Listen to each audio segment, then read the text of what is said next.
everyone, welcome to my live blog. Let me get this stuff. My kitty was in my way. I shall. I'm just going in my closet. I'm gonna get in one other thing. Money.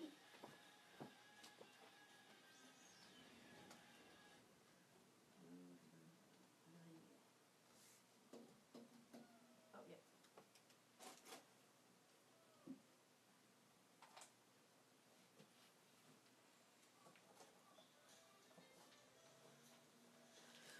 All right. Hold on.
Okay, I think I got everything that I need. Yes. Okay.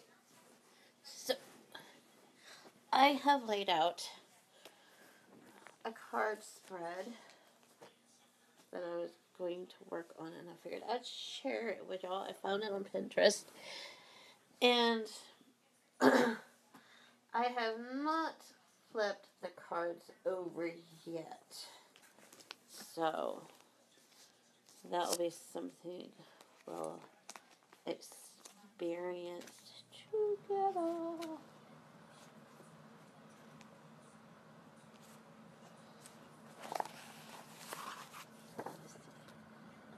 Consume.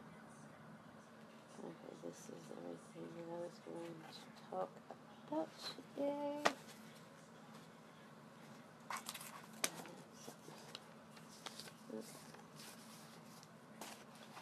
I'm going to have like two um, two entities because one I do not work with and the other I do, and he has been just a lovely asset. And this will also clear up some misconceptions of this being.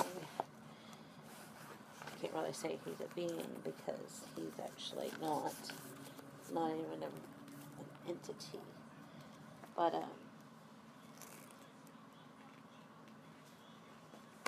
so we're going to do that because I have the info. I think I have. And then I am going to also do a follow up, a catch up with what's going on.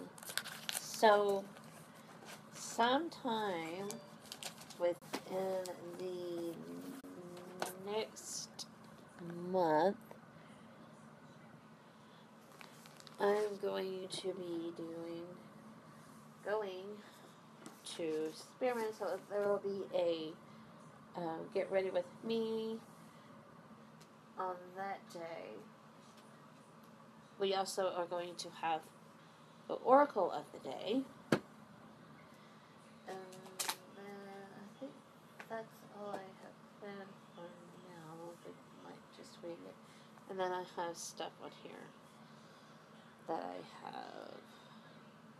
But that is a Tarot Tuesday. So let me get my notes. So we're going to do that first. Okay.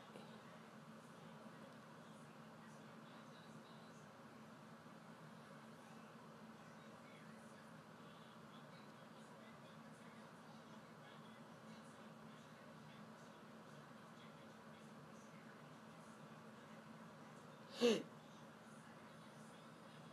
now. Okay. So I'm going to. I guess I didn't get it on here.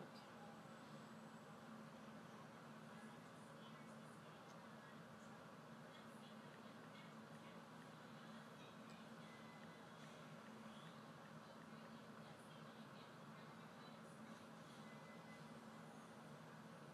Stu in the world. That gives us a more broader spectrum. 29 places in the world, ultimate scary places on Earth. Let's do that one. Okay. I should have gotten everything ready, but my thing is just now finally charging, even though it says very low battery.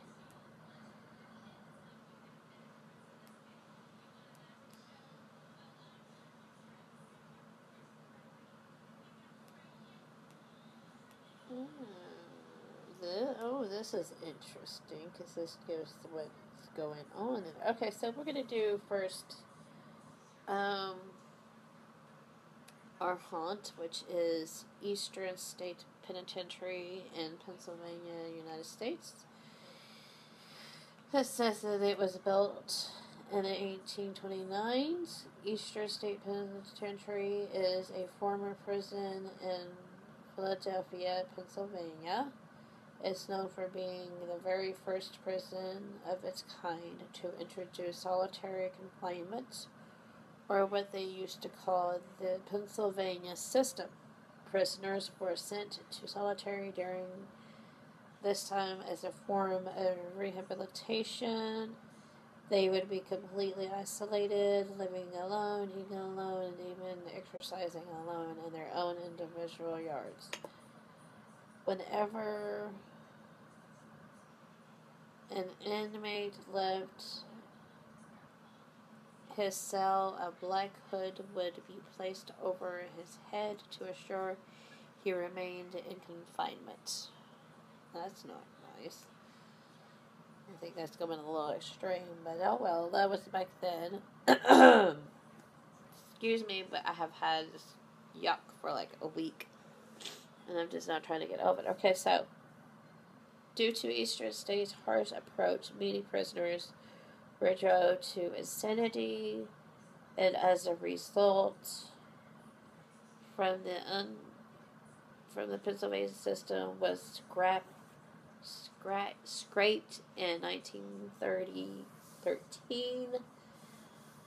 From then until 1970, it was used as a regular prison and held the likes of Al Capone and the bank robber Willie Sutton. I'm going to have to look him up. Reports include shadowy figures that seem to quickly turn away when approached. Okay, so they really don't want to be seen. A dark figure that is occasionally seen in the guard tower. An evil cackling is heard coming from cell block 12. A shadowy figure has been seen sliding down walls in cell block 6. Ghostly faces have been witnessed in cell block 4, and strange sounds such as disembodied footsteps, distant talking, and banging of cell doors have also been heard. Okay, and that is for that one. Next week's is going to be the Waverly Hills Sanatorium in Kentucky.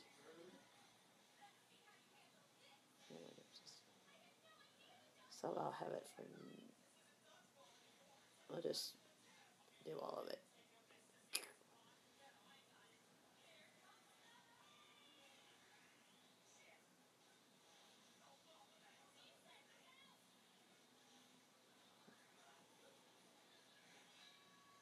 Okay.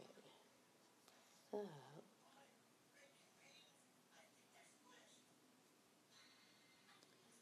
So I'll have it.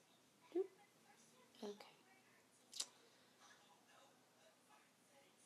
have that for that. Now,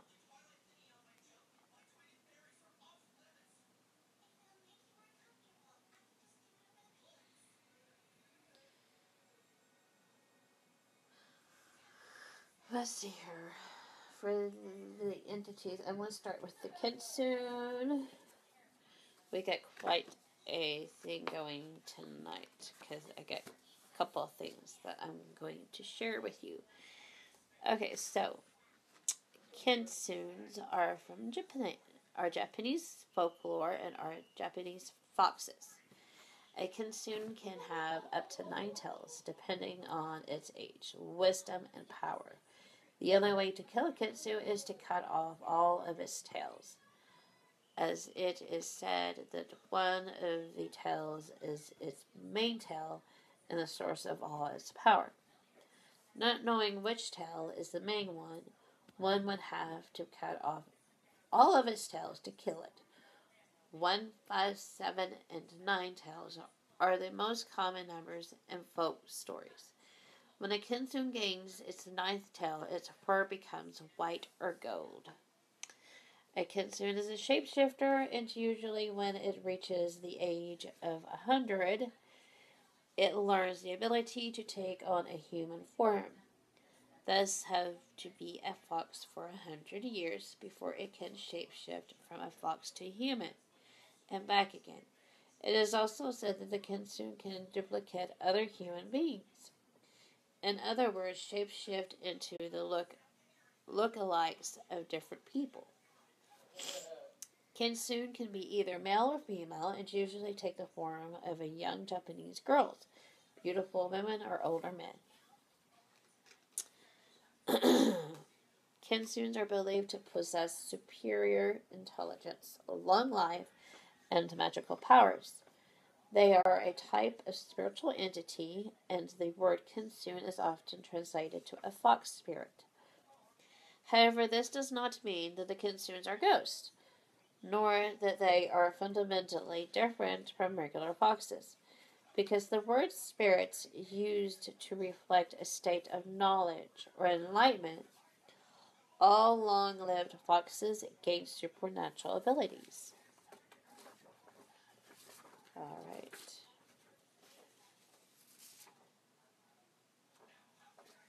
Alright, there are 2 common classifications of kitsunes. The Zinko, literally good foxes, are benevolent celestial foxes associated with the god Inari. I will look him up for y'all. They are sometimes simply called Inari foxes. On the other hand, the Yoka, literally field foxes, also called Nagisun, tend to be mischievous or even malicious. Local traditions add further types. For example, a Niniko is an invisible fox spirit that human beings can only perceive when it possesses them. Another tradition classifies the kitsune into one of the 13 types defined by which supernatural abilities the kitsune possesses. Physically, kitsunes are noted as having as many as 9 tails. These kai, or by no kitsune, 9-tailed foxes gain the abilities to see and hear anything. Where was I?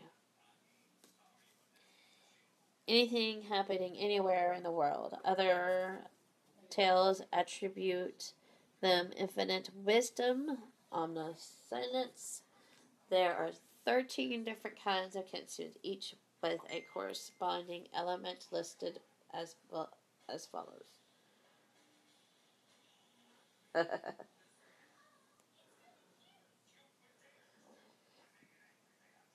Alright, so we have okay, where is it? The element listed as follows: heaven or celestial prime, void or dark, wind, spirit, fire, earth, river, oceans, mountains, forests, thunder, time and sound. One of the most important things to a kitsune is freedom. They do not fare well to being locked away and do not like to be forced to do something they don't want to. Doing something like that would be likely to get you killed if they are freed. Kitsunes love playing tricks. They like to take things and hide them from people or do just about anything else to piss someone off. And that is it about the kitsune. So, alright.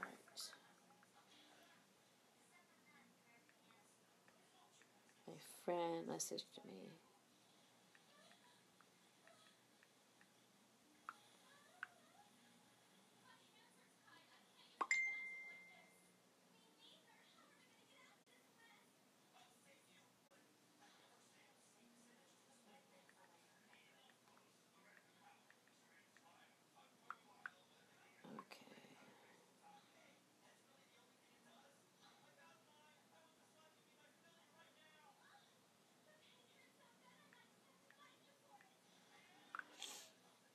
Alright.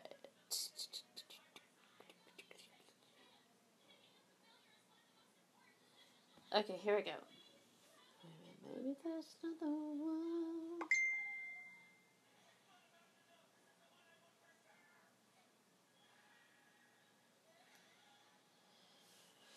Okay, here we go. This is the vampires. We'd all like to think that vampires are gothic or Victorian. Good-looking, sexy people who lounge around all day in castles or mansions in some sort of secret society community atmosphere. I won't say that never happened in all the history of vampires, because I'm sure somewhere at some time there might have been. However, even then it wasn't a constant, and it wasn't something that happened even 1% of the time.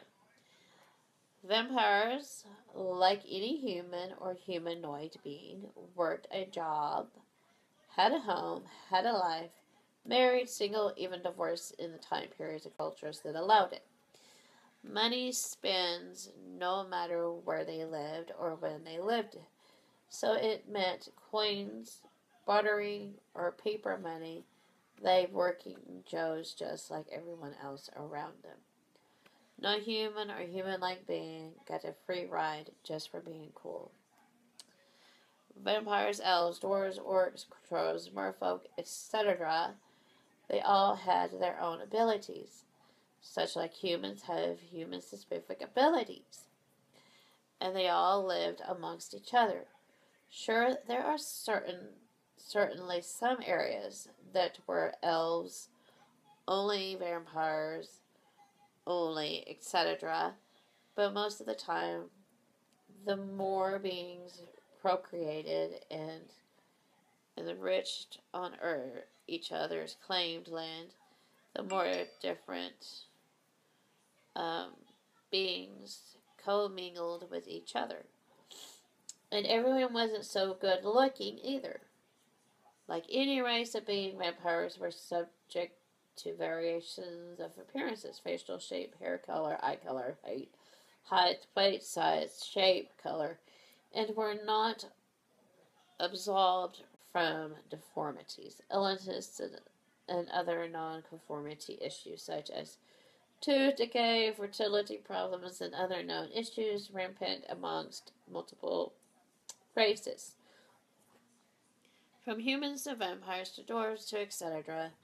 While humans are by far the most vulnerable of the humanoid classes of beings to have existed on Earth, and certainly the advantage provided the vampires, elves, giants, dwarves, merfolk, and such exceeded the physical limitations of humans. It didn't make them any more impervious to earthen mortality. In fact, their super abilities made them targets for the developed, non-enlightened minds of humans. To see being that could perform outside of a human's ability meant they must be something different. And to be different is no less problematic than it is today. If someone appeared with the ability of a vampire today on TV or in public, they would be whisked away by authorities and locked up in some horrific testing facility to see how they work and how humans can benefit. The only difference from then to today is back then it was better to just kill it and be done with it, and certainly after the emergency of the Catholic Church, anything different meant the devil was involved.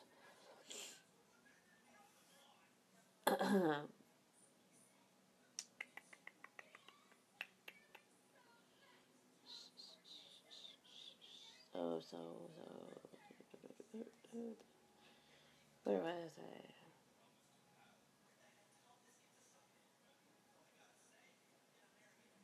Devil was involved. That's where I stopped off at. Sorry about this. Kind of hard on my phone. Oh, here we go. Was there a time when humanoid races commingled and coexist without issues? Sure. But they were short-lived in comparison to the total time of existence on this Earth planet. However, we know from different experts in non-paranormal records of history that humans lived amongst giants, elves, dwarves,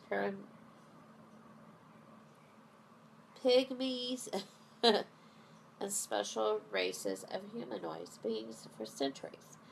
However, we think about the flash in the pan of time that covers even 1,000,000 years to the complete existence of life on this planet. You see that it is likely the majority of these special beings went out over the last 5,000 years, with seriously dwindling population in the 500 years, and had probably started to taper in the last 15,000 years. So how did humans come to have this romantic notion of Victorian, slender, good-looking, all-sexy, fatal predators begin? Media. Before Dracula, it was common knowledge that vampires could bite anywhere on a body, and humans weren't the exclusive target for blood. If that had been the case, vampires would not have even survived. The human population was micro to begin with. And if vampires had been predatory for humans, only both the vampire and human races would have gone extinct before they would have had a chance to begin. The vampires would have wiped out the small human population in no time, starved, and both would be eradicated from the Earth's surface. Stoker had to have a way, without having his book censored into oblivion, to convey the sexual portrayal he desired without actually discussing sex in any way, shape, or form. Mind the time that he wrote this book. The only way to do this was to pick an erotic part of the body for biting, hence the neck. It was a tender spot meant for intimate interactions between a husband and a wife, or two lovers. Therefore, the reader gets a titillating sexual view via book without Stoker's having his book canned for being too racy. Which, truthfully, even with all the editing and more artistic explanations for things, his book still was considered racy. Imagine if he hadn't edited it. From there, he saw the spring of vampire killing kits, vampire lore, and much like the UFO craze, everyone saw a vampire. The truth being far closer to home. Vampires had been there all along, and had hardly been killed by centuries of generations of humans from all over the globe. And they didn't need a kit, just a good, strong warrior with the ability to do it, or just someone with dumb luck. I am sorry to dash away dreams of romantic views, but why be in the dark with those who obliterate an entire race's existence into fairy tales? When you could be someone who actually acknowledges history and realizes that, like any race being on Earth, they were are vast, varied in culture, religion, physical appearances, hopes and dreams, and life as anyone else.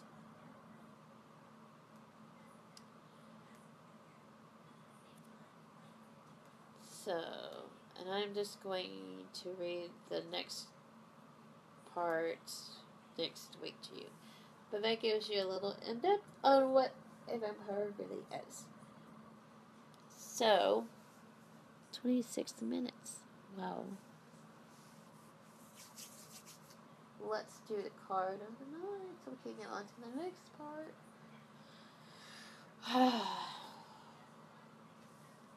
I am doing these cards. They are the, I think, Earth Magic. And this is what they look like on the back. So, here we go. Here we go. Here we go. Here we go. Here we go.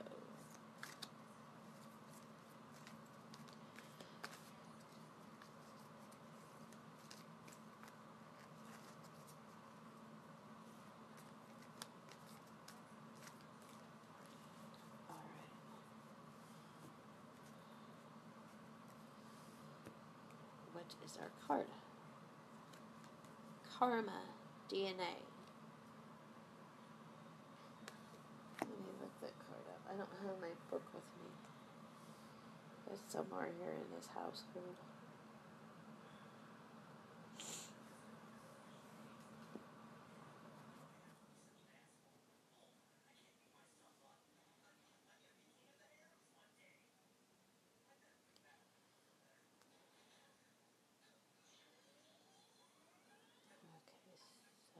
Okay, so I can do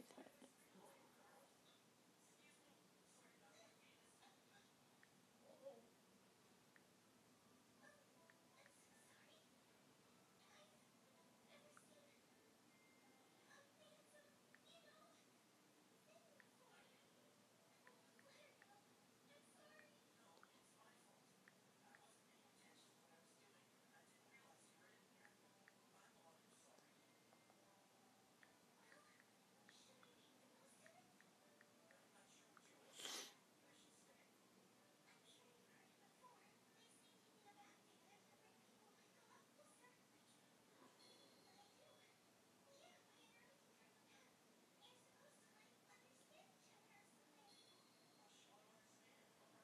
Let's see here.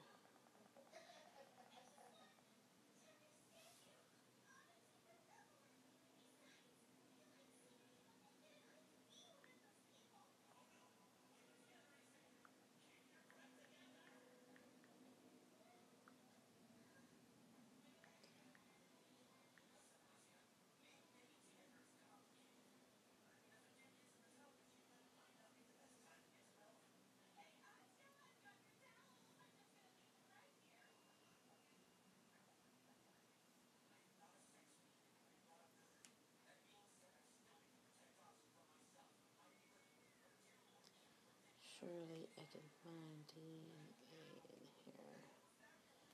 It might take me a bit.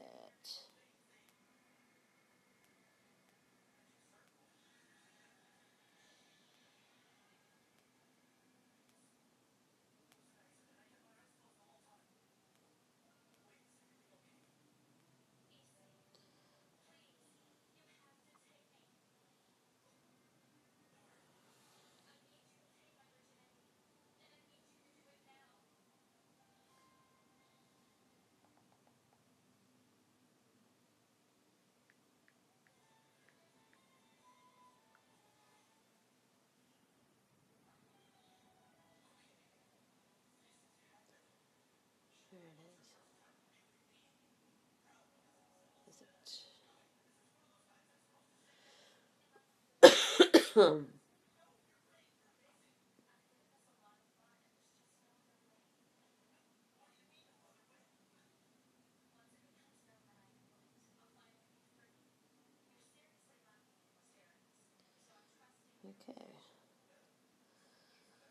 Let me find the other one.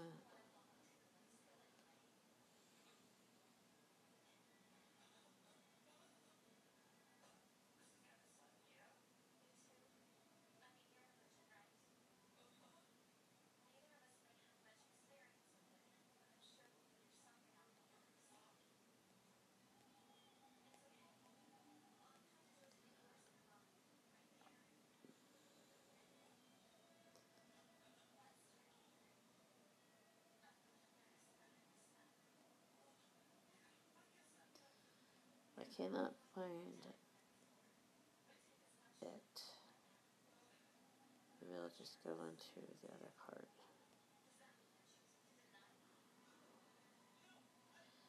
Okay, so I can't. So we will save that one for next time. Okay. So I had done a spread before I came on here.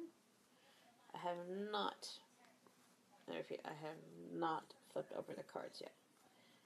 So there is no telling what I have. So go, we go, we go.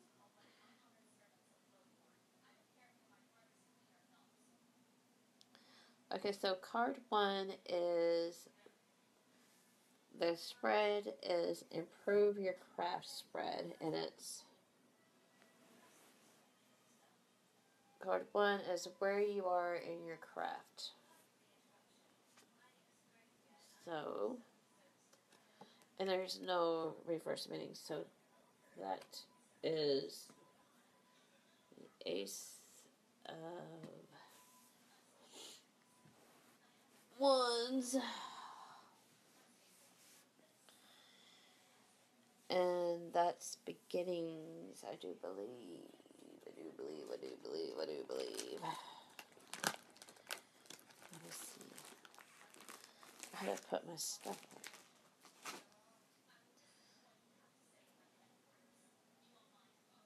New beginnings.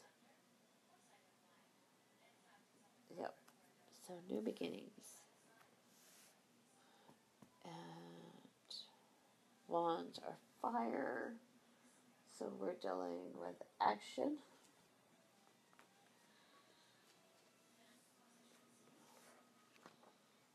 Okay.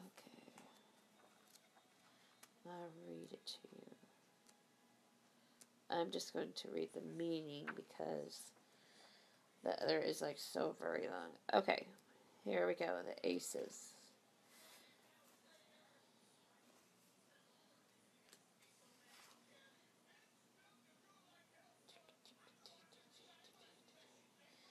Okay, they are being... I guess I'm going to have to read the whole thing.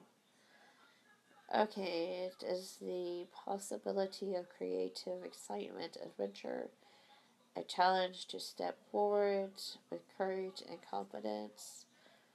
Plant the wand firmly in the ground and see it blaze forth in crimson light like a response of flint. Striking tender inspiration blooms from that illumination. The spirits and selves and drawn forth from their dwellings. An ordinary light that hides indistinguishable from leaf and twig and stone sky. But in this glow, they slip out and stretch their wings. They sense that something is beginning. A spark has been lit, a challenge has been whispered, an invitation has been extended in this dawn hour. Once lit fire is unpredictable and difficult to control. Uncontained energy can flare into a raging wildfire. Seize this wild opportunity and glory in the blaze. They are beings of fire and the guardians of the wands. Foxes, cats, lions, they flash with the sparks of intellect and wit. With fleet bodies that dart through the world and with the burning flame of a fierce and strong spirit. Oh. So, and this is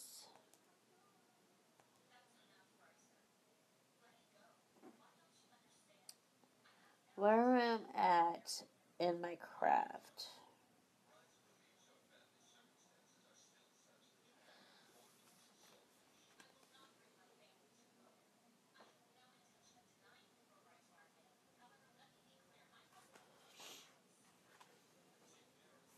Okay, so the next one is the Hangman. You can see that Hangman. Kind of can't see him very well. Wish I had my laptop. And it is the 2 is advice. So, Hangman is about sacrifices.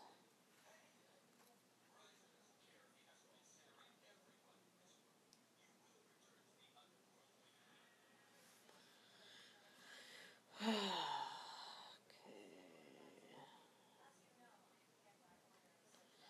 Like I said, I did not turn these over before, so I did not prepare for this.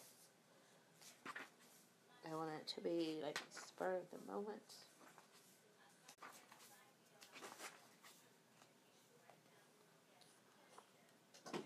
The Hangman. Letting go and surrendering to experience an emotional release. Accepting what is and giving up control. Suspending action. Sacrifice. As Odin hung upon the world tree Yggdrasil in his quest for knowledge, thus to attain the greatest rewards, one must be willing to give up the self.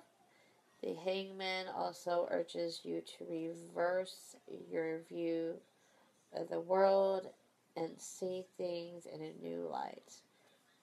Sometimes a change in one's perception of the world is required, a subtle shifting of this state of mind. So, the advice is to see things in a different perspective, make sacrifices out with the old and in with the new, and then we go to the next one, which is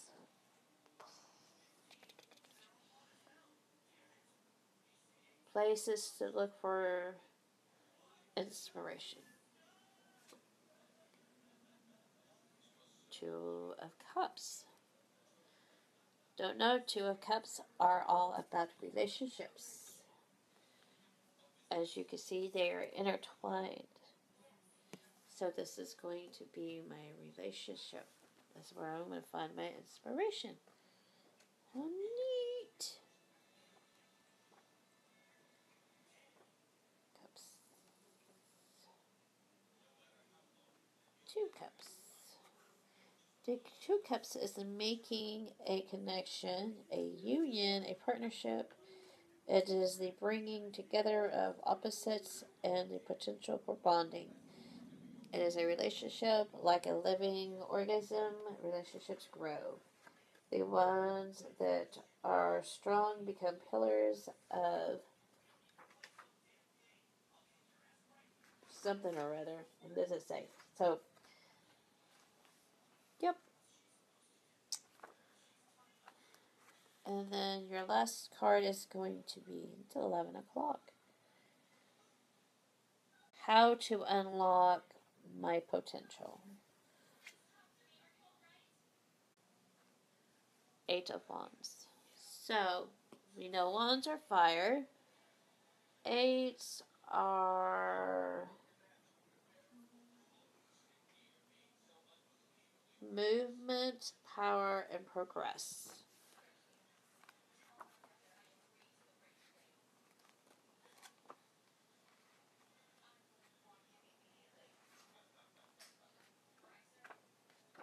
I really need to find my little sticky note things. I think I'll do that tonight. Okay, 7, 8. So the Eight of Wands is the beginning of a long journey towards a goal. A great undertaking is at hand, and it speeds towards rewards with hope and movement. So,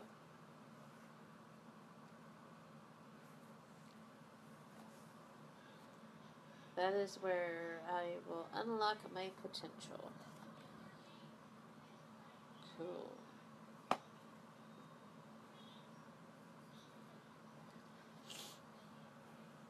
Alright, now I will do the card of the night, and then we'll go on to the next segment of this live. And it keeps on saying, bad connection, bad connection. Okay, let's see here.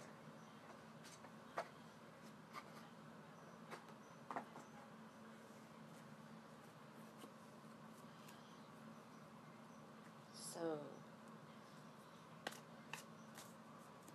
let's do the wisdom of the week. I might do the card of the day every day, and then do like the major stuff.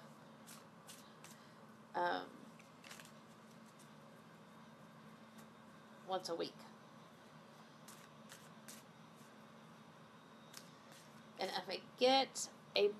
if I order a book, there's this book that I want to get, and it's by Creepy Hollows.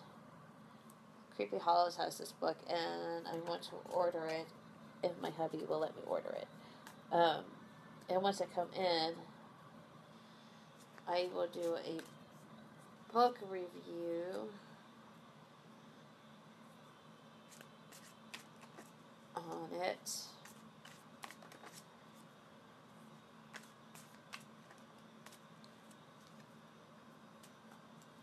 So, okay, so here we go.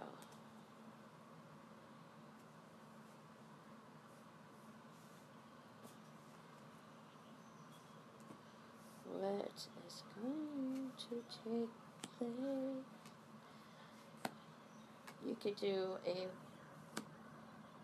1-card spread, or a 3 cards. Sometimes I like to do 3 cards, sometimes I like to do 1 card. It just gives me more intel. So, we have the Ace of Cups. We have the Queen of Pentacles. The Ace of Cups. And we have the Lovers. So, we know that the Ace of Cups, aces are our beginnings, and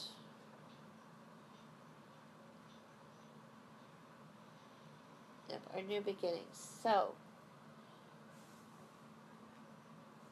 let's see what this card is.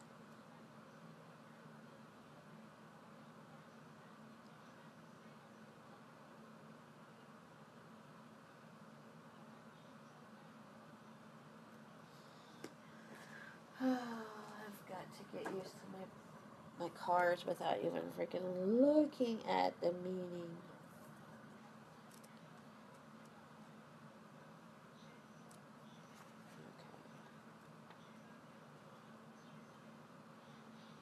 Some cards I can tell you right offhand, and then others it's like, let me get the book.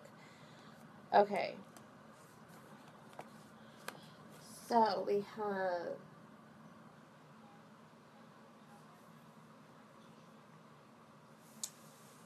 it is the initial drop of water that falls upon the glass smoothly surface of a lake.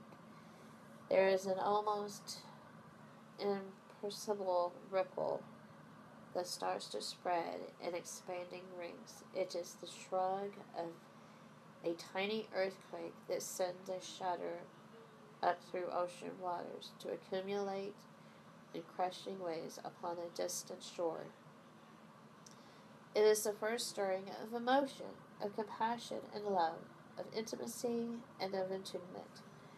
This tiny drop potential that will join into a river of all other mingled droplets from humanity. They all trickle together to flow into one vast sea of swirling emotions. The still surface of the water in the suit of cups is like a scrying mirror. Delve into those crystalline depths, heed the twinges of intuition, and then raise the glass and drink deeply. This grail shines with the light of understanding and inner knowledge. These are the guardians of the cups, the dissonance and the deep of the deep, the fish of the ancient spirits of the sea. They swim with a fluid grace through ocean's depth, living in a dance of eternal motion. The waxing and waning of the moon pulls the tides and currents of the sea to swell and ebb. And this rhythm is felt thrumming through the blood of all who dwell in the ocean's embrace. Yep. So far, it is all about emotions and everything. Okay, so the Queen of Pentacles. Queens, again, like with your court cards, are going to be people in your life. This could be you, and I happen to be an earth element. So the queen would represent maybe me. But let's see what she has to say. The Queen of Pentacles will lend her support to any who ask. She has strength that she draws from the very oak tree that she is a part of. She is willing to share the strength that is drawn down from the sustaining golden powers of life and the warmth of the sun itself into her branches and transmuted into purest energy. Carry this as a token and reminder that I am always here, she says. Taking a leaf from the boughs that whisper a singing sororious from around her. They sigh in 100 voices in an eerie harmony of the secrets that they hold for her. So, not only is this female, one could say this is going to be about someone, or maybe you, but it's saying that this is something that maybe needs to be taking place along with the balancing of emotions and knowledge. The grail, again, the chalice or grail is like, and it reminds me differently of a scrying with water. And then you have this fair lady who is like going to be a motherly figure, nurturing and everything in someone's life. And she's very much of the knowledgeable type. And and then you have the lovers. The lovers is all about, to me, the lovers, it's not necessarily a person. two people joining as one. But this can be like the more on a spiritual level, the love between yourself, because we both have the female and male aspects of ourselves. And this is the union between those two, the the male and female aspect, the yin and yang in our life. This is a union of that. And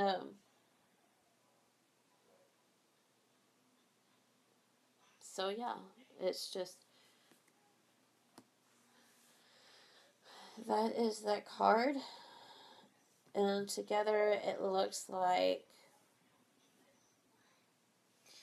if I had done a spread for somebody and these cards might have come up, just me guessing and not using the book, because I would say that this person needs to find maybe that generosity and helpfulness in their life, and to come to accept that other side of them. It could even be like the darker side, because the yin and yang, people don't understand. The yin and yang is all about balance. It speaks of balance, ebb and flow. You cannot have dark without the light. You cannot have the light without the dark. If you ever seen the yin and yang, there is a little bit of dark in the light, and then there's a little light in the dark. So both male and female, push and pull, you name it. But it's all about finding that acceptance and finding that love within, not to look without, because you will not find a love in somebody else if you cannot find it within yourself. You have to first love yourself in order to love somebody else. And then maybe that divine love, the love that was meant to be, just like these two fae, um, will happen. But you first have to find the alchemical love that is you. And you have to come home to that aspect of your life and accept it, and don't run from it. And there's a lot of shadow work dealing with stuff like that. And I get sorry for my hair, but I would seriously say, yeah, that is something